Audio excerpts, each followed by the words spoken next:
Hello everyone! Welcome back to another episode of Talks in Class. My name is Jenna, and I am so happy to have you joining me for another episode of the pod. Thank you so much for tuning in, as always.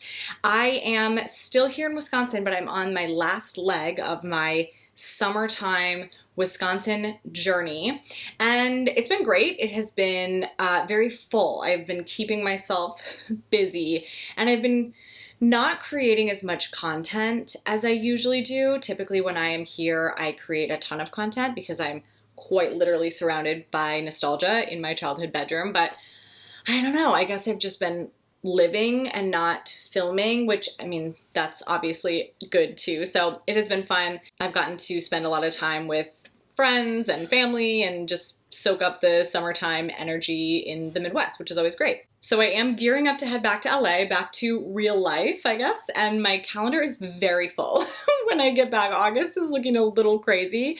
All great things, and one of which I actually am traveling for the first time ever. I've never traveled for any sort of event or brand situation before, so I'm actually really excited about it. It's going to be a really fun event. But that being said, I am going to be missing a couple of weeks of the podcast just for scheduling purposes. So next week there will be no new episode because I will be traveling, and then the following week I'll be back with an episode, and then TBD after that. I may miss another week later in the month again because of scheduling things, but I will let you all know when it gets a little bit closer. And as always, I will kick it off with my what good happened, and you know what, a lot good happened this week. Actually, I've had some really fun work stuff happen. I filmed a really cool brand video actually that I'm really excited about. I know SpawnCon isn't always the most exciting thing, but this one, it just turned out really great, and I'm really happy with it.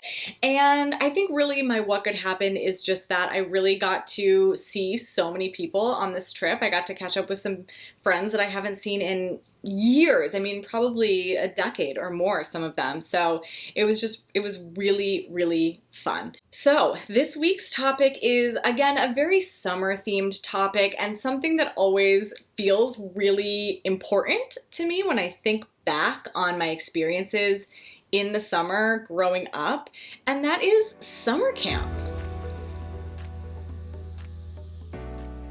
Obviously, here on the podcast, we talk a lot about things that have changed significantly over the years, especially since we were kids, or since people around my age were kids, because as scary as that is to think about now, that was decades ago now. Like, our childhoods were decades ago now. So there are a lot of things that have changed a lot, of course.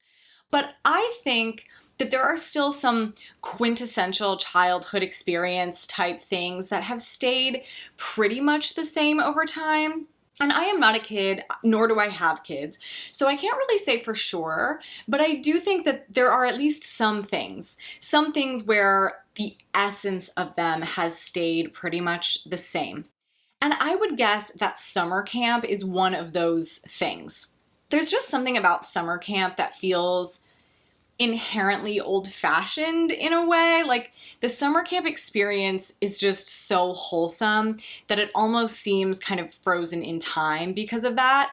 But also, summer camp is just a milestone event. It's a monumental, like, child summertime event, and that makes it feel sort of timeless.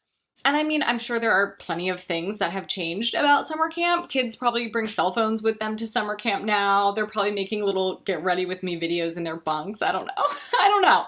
But the essence of the experience, I would imagine, is probably pretty similar. It's funny because when I think back to my summers as a kid, camp is such a big part of the memories, even though the summer camps that I went to were only a week long. I was not going to a month-long summer camp. It was 1 week out of the entire summer. I wasn't going to these, Parent Trap or Bug Juice style summer camps that I dreamed of, where kids were shipped off for a month or 2 months, or the entire summer. That, looking back, that's some like coastal elite rich people shit that my rural Midwestern town, I mean, that wasn't even in the realm of possibility where I grew up. I don't even think it registered with me that those types of camps existed. I don't think I fully comprehended what that camp meant when I watched something like Bug Juice. I went to Girl Scout camp and I slept in a platform tent with mosquito netting wrapped around my little, cardboard thin mattress that I slept on, okay? That was my camp experience as a kid. But I remember watching Bug Juice when it came out, and I think it was 1998 when it came out, and I was obsessed. I think that show and The Parent Trap are probably the biggest factors in our entire generation wanting to go to summer camp. But I specifically was obsessed with the idea of going to a co-ed camp because obviously Girl Scout camp was for girls. And something about the idea of going to camp with boys and girls felt almost unbelievable to me at that time. It just felt so grown up. But as a girl in a small town in the Midwest, a Bug Juice style camp, again, it wasn't even on my radar. My first co-ed camp experience, do you know what that was? Church camp, okay? Church camp. I kid you not. The first time I went to a camp that was not Girl Scout camp, that had boys in attendance, was church camp. But you know what? You couldn't tell me nothing at church camp. I thought I was headed straight to the Bug Juice camp on my way to that church camp. I was looking for the cameras. Where's the Disney Channel? Like, I was ready. And I will say, church camp was much fancier than Girl Scout camp. We did not sleep in tents at church camp, and that was really exciting. But Girl Scout camp is really where most of my personal summer camp memories will always be centered around. First of all, I should mention, I was a Girl Scout for years and I really loved it. All of my friends were in it. It was so fun. I was in it from brownies through middle school. So what was that? Like second grade through eighth grade. So I don't know, 6 years or something. Troop 59, Cooley region, shout out. And I don't remember when I first started going to Girl Scout camp, but I'm pretty sure my first year or maybe 2 years was like a day camp situation where my mom would have to drive me there every morning and drop me off, but we didn't sleep over. So the real excitement, of course, happened once we reached the age where we could go to the week-long sleep-away camp. You guys, this was really exciting to me as a kid, but I'm telling you right now, if you dropped me off at Camp E. Howie, the Girl Scout camp where I went as a kid, now as a grown adult woman with a bag of sunscreen and bug spray and told me I was going to sleep in one of those platform tents, which was basically just a piece of wood with a couple flaps of canvas over it that tied together to close on a rickety old bed with a mattress that was no thicker than a sleeping bag, with a lantern to use for light, where the nearest toilet is a quick jaunt through the woods away. For a week? A week. I would cry. I would have a complete meltdown, actually. I would be unwell. No part of that. None of that sounds remotely enjoyable to me as an adult. But at 10 years old, there was truly nothing that I looked forward to more in the summer than this experience. Getting to sleep in a tent away from home, not in someone's backyard, but actually away from home with 3 or 4 of my best friends, writing little letters and postcards home on the cute stationery that I convinced my mom to buy me specifically for camp, maybe taping a little picture or 2 up in our tent, to make it our own, give it our own little personal touch. It was thrilling as a kid. It felt like vacation to my little kid brain. I did a little research, and it turns out that the Girl Scout camp that I went to now has cabins for the campers. So apparently kids are no longer roughing it in a platform tent with battery-powered lanterns and mosquito netting. The 2024 camp packet says, each log cabin features 8 bunk beds, a ceiling fan with a light. I'm sorry, log cabins with a ceiling fan? Fancy, because in my day we just roasted. There was no air circulation in those tents in the dark because there was no light. A covered porch, an activity table, which sounds very fun, and separate counselor accommodation. So very fancy indeed. They have certainly upgraded since the late 90s when I attended Camp E. Howie. And I don't remember the cabins, obviously, but I do remember that our camp had lodges, which I think they still have. But my troop used to do a winter camp out every year, and we would sleep in a lodge, and that was so much fun. It was so exciting. I mean, it was super cold, and I'm pretty sure the lodge didn't have heat aside from the fireplace, but the camp was empty except for us. So that was really exciting because it felt like we had the entire camp. I mean, this entire place to ourselves. So we would go out there for a weekend with our troop, all of us girls. It was a pretty large group of girls, especially considering we were like in middle school. So for most people, we would be, a lot of people would have thought that was a little too old to be in Girl Scouts.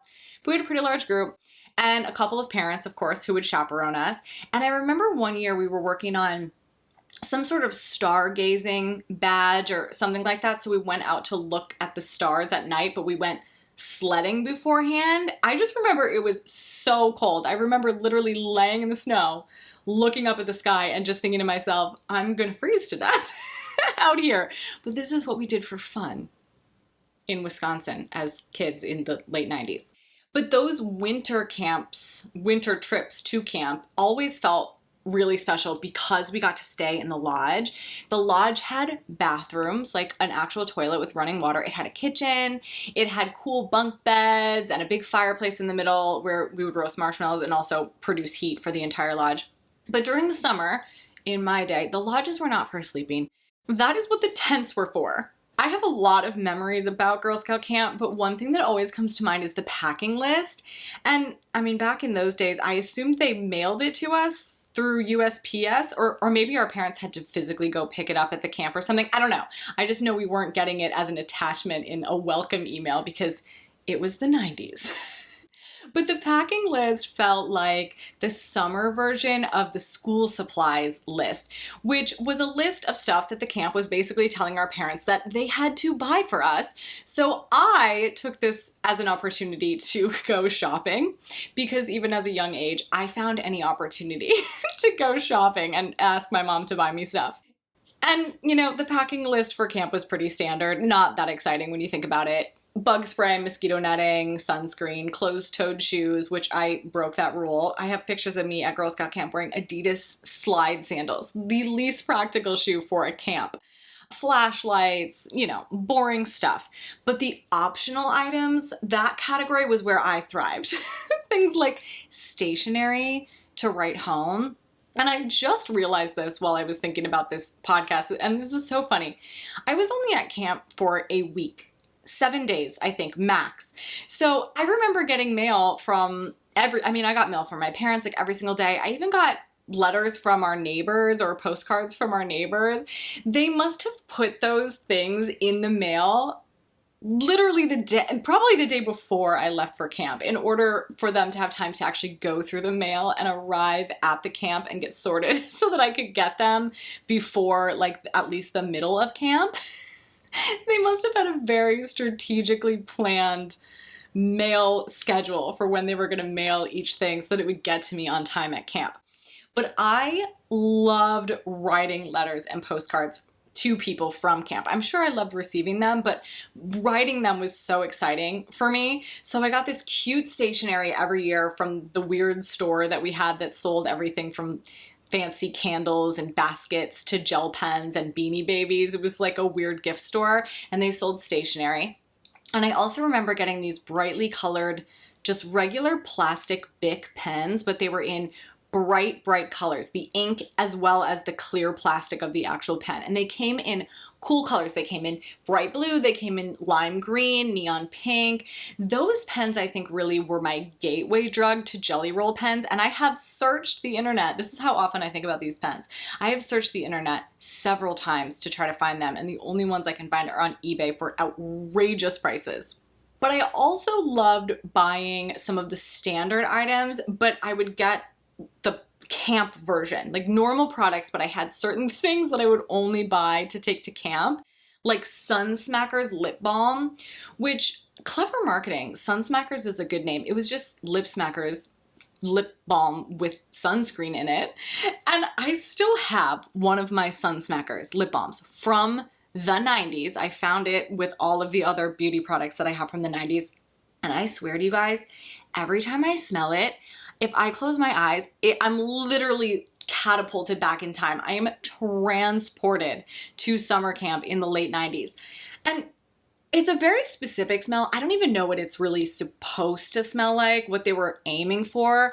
It almost smells like Gatorade, or like it smells the way that yellow Gatorade tastes. It's overpoweringly lemon limey with like a hint of chemicalness, probably from the sunscreen. Like I said, it's a very specific smell, and it reminds me so much of camp because I'm pretty sure I bought that Sunsmackers lip balm especially to take to camp.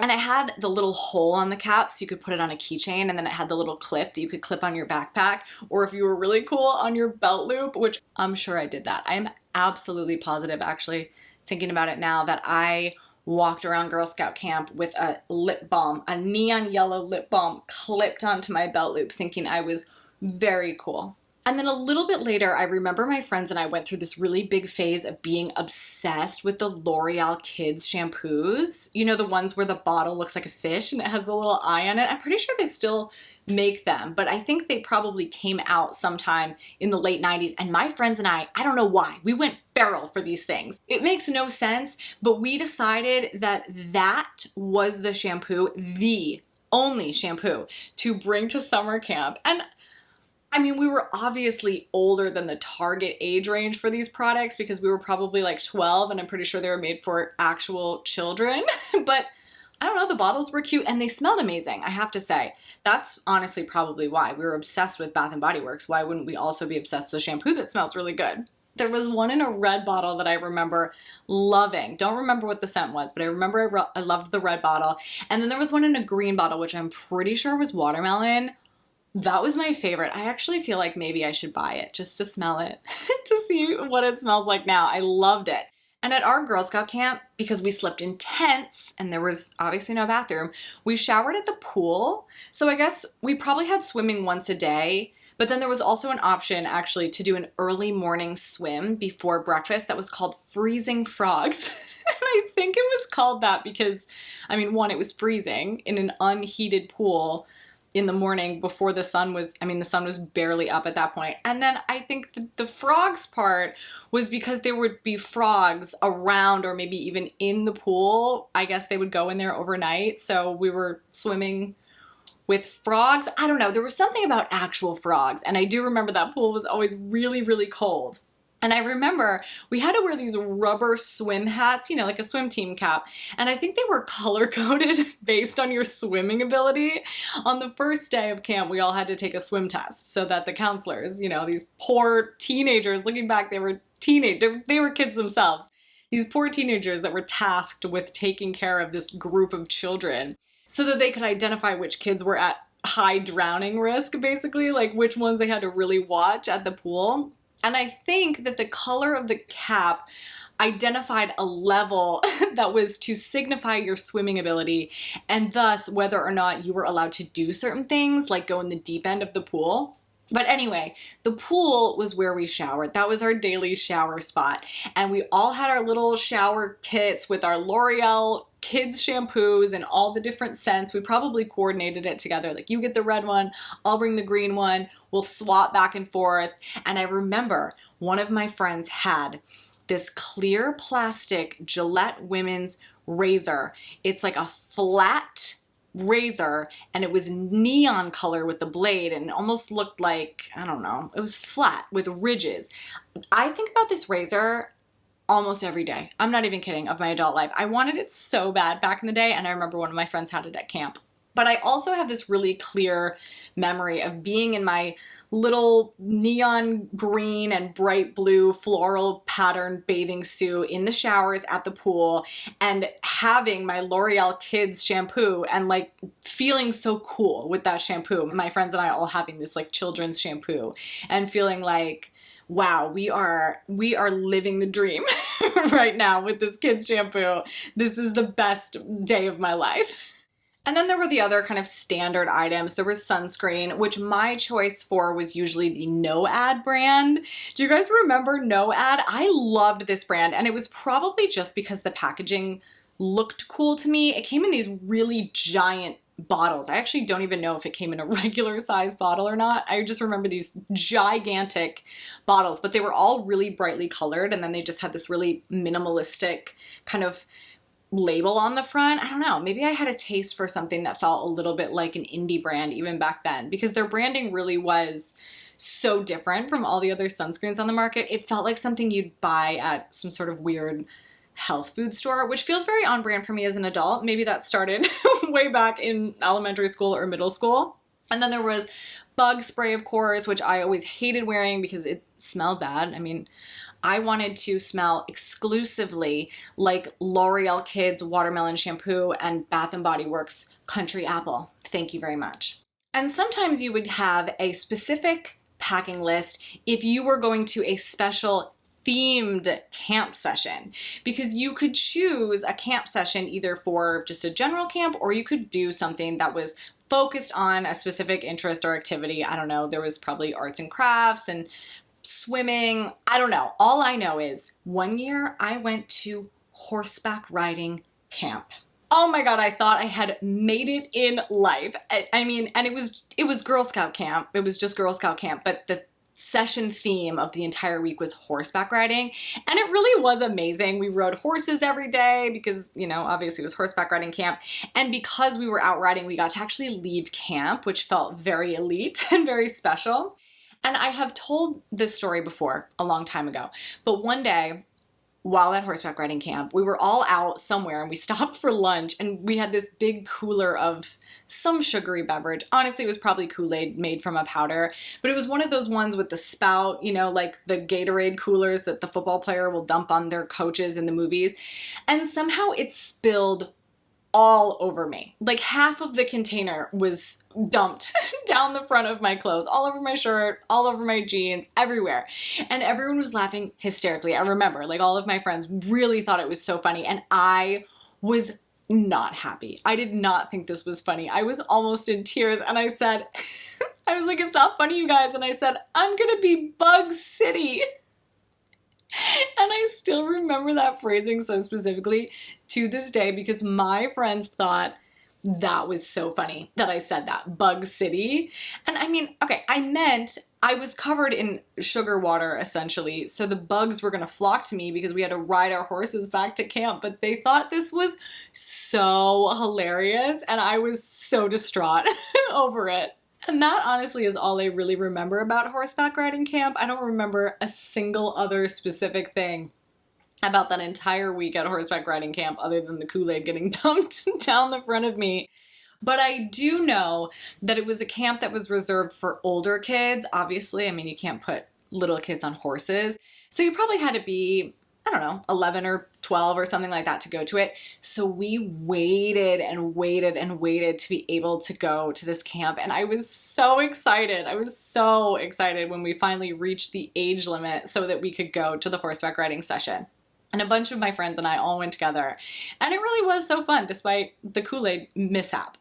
And I think that was probably the final year that I attended a Girl Scout camp at Camp Howie, because in middle school, I started going to church camp, which was all the way in Iowa. So exotic.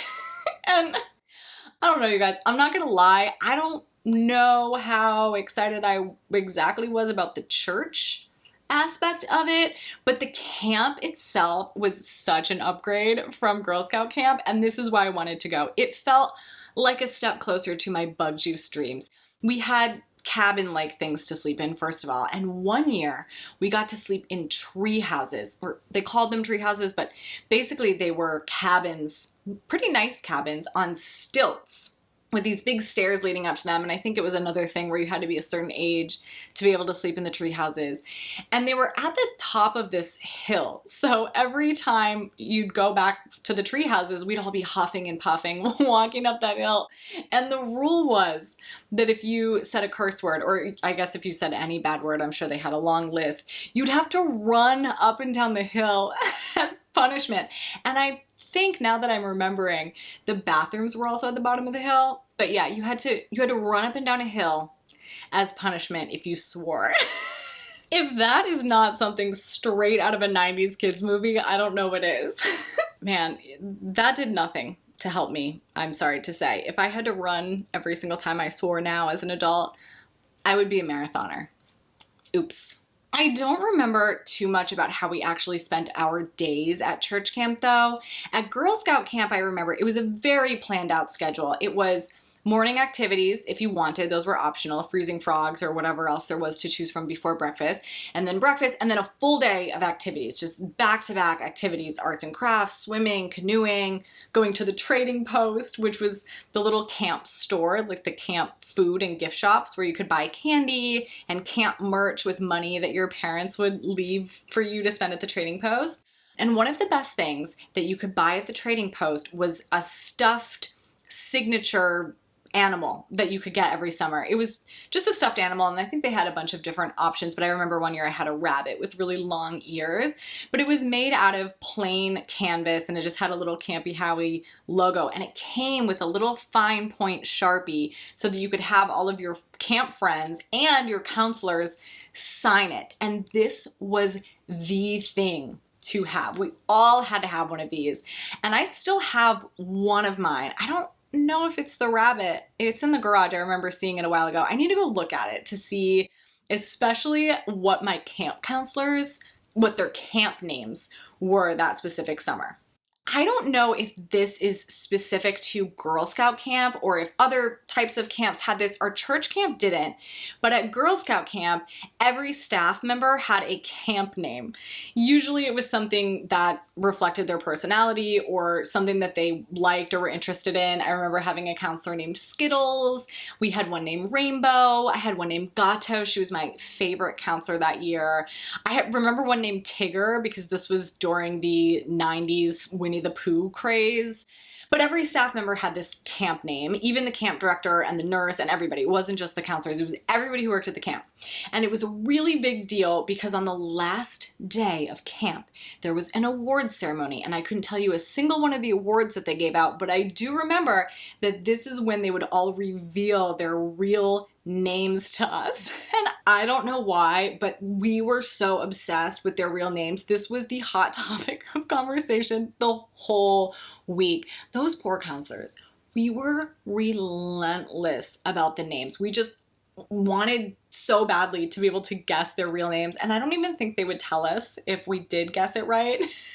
I don't know. Looking back, man, so much credit to camp counselors. I could never deal with 10-year-old me for an entire week, let alone a group of 10-year-old me's. But one summer, I attended Girl Scout camp twice. I did 2 sessions. I think it was the horseback riding summer. I went to a regular camp session and then later went to the horseback riding session with all of my friends.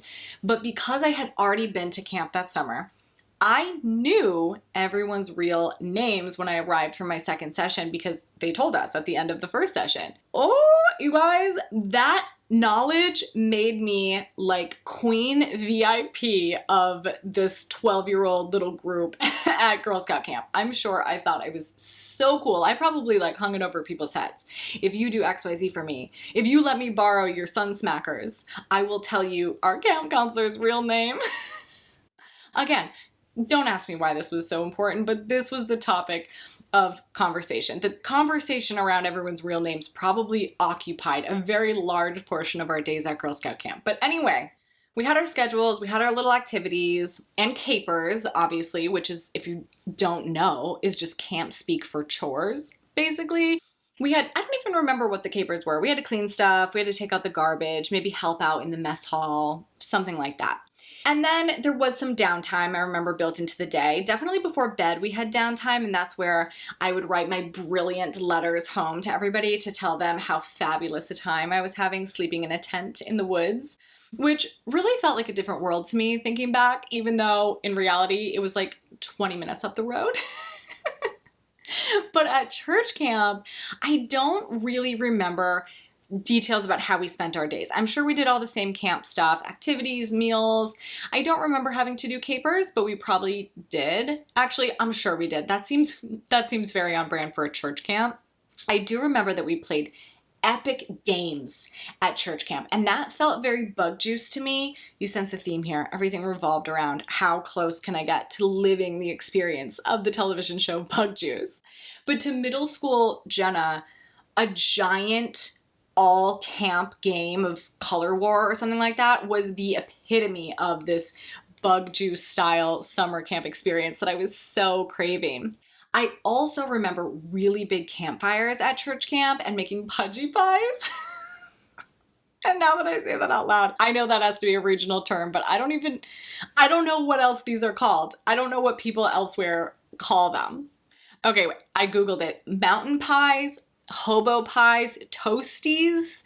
Basically, it's a sandwich, 2 pieces of bread, and you can put whatever filling in it that you want. And then you'd put it in this cast iron thing, like between 2 cast iron plates with a big long handle, and you would heat it over the campfire. And they were so freaking good. It was like a campfire grilled cheese, but you could put other toppings in it. Oh, they were so good. I could go for a pudgy pie right now, honestly, and a s'more. Talk about quintessential summer camp food. S'mores were absolutely essential for every campfire. And of course, at the campfire, we sang songs. And I remember a lot of this, a lot of time spent singing songs around campfires, at church camp specifically. And I'm sure at church camp we sang a mixture of traditional camp songs and then like God songs. I don't know. Like that Our God is an Awesome God song. Do you guys know that song? Oh my. We freaking loved singing that song. And we had a little hand gesture routine that went to it. I don't know if it was sign language or if it was just something that went with the song, but I know that there were hand gestures. And actually, now that I think about it, a lot of the songs had little hand gesture routines to them, and some of them are such deeply ingrained memories. It's almost like muscle memory. I think I will truly remember these things for the rest of my days on this earth, even though I haven't thought of them or seen them or heard the songs in 25 years. So speaking of summer camp songs and deeply ingrained memories, I'm going to wrap this up with a list of 5 summer camp songs you may have forgotten, but are most likely lodged somewhere down in the depths of your memory. And also, just a fair warning, I'm going to probably try to sing a little bit of these songs, so I am apologizing in advance for that, okay? Number 5 is Herman the Worm. Oh my God, this is one of those repetitive camp songs that kind of progresses with the same format as it goes along. And you might remember it from the beginning of each verse, which went like, as I was sitting on fence post chewing my bubble gum, with that annoying gum smacking sound. And then the song continues, and each time as they were sitting on the fence post chewing their bubblegum, Herman the Worm came along, and he was this big. And it was because he ate something, and he keeps getting bigger and bigger, and then at the end he's smaller, and I think it's because he burped. It's like a punchline at the end of the song. This was a classic campfire song, and honestly also very annoying, but that was kind of mandatory for camp songs at that time. Number 4 is Boom Chicka Boom. This is one of those classic call and repeat, audience repeat songs, and honestly, still so fun. It went like, I said a boom chicka boom, and then the audience repeats it, and then you'd say, I said a boom chicka rocka chicka boom, and then you would just repeat this over and over and over with a bunch of different formats, such as underwater style, where you would just with your hand, your finger, and your lips while you sang it. Annoying, again, yes, but also amazing. Number 3 is the classic There Was a Great Big Moose. And this might be a Girl Scout specific song. I don't know. But again, an audience repeating song. And if you remember this one, you remember it, I promise. If you want to hear the whole thing, go look it up on YouTube. It brought back so many memories when I did this. So it went like, there was a great big moose, and then the audience would repeat it, who liked to drink a lot of juice. Who liked to drink a lot of juice. There was a great big moose. I won't continue, but I know my fellow Girl Scouts remember this one. Number 2 is The Boy and the Girl in a Little Canoe, and this one definitely had a hand gesture routine that went with it, because this is so just part of my body when I hear the lyrics to the song. And it is about a boy and a girl in a little canoe with the moon shining all around, and they paddled for miles and miles, and she said, you better kiss me or get out and swim. And it is really hard to just say those lyrics without singing them. But part of the song where it says, with the moon shining all around, you'd wave your palm in a circle like a wax on, wax off hand gesture. And I can't even think about that part of the song without almost involuntarily waving my hand around like that. And this was a cute one and a fun one because it was quick, unlike a lot of the others that were really long, and I remember every single word. And number 1, Princess Pat. This is another repeat song, and this one is probably the most core memory song for me from Girl Scout camp specifically. I don't know if this is a Girl Scout specific song or if it's all camp, but when even just reading the name Princess Pat, it all came flooding back. I will let you look up the full song if you want, but to jog your memory, it starts with the Princess Pat, and then the audience repeats, the Princess Pat lived in a tree, she sailed across the 7 seas. Some of these songs are pretty long. Like Princess Pat has several verses, and I knew every single word to every single one, and they all come flooding back as soon as I hear them, even now. So I will leave you there. If you would like to, you can look all of those songs up on YouTube, and there are probably tons more where that came from. So I hope you all enjoyed this episode.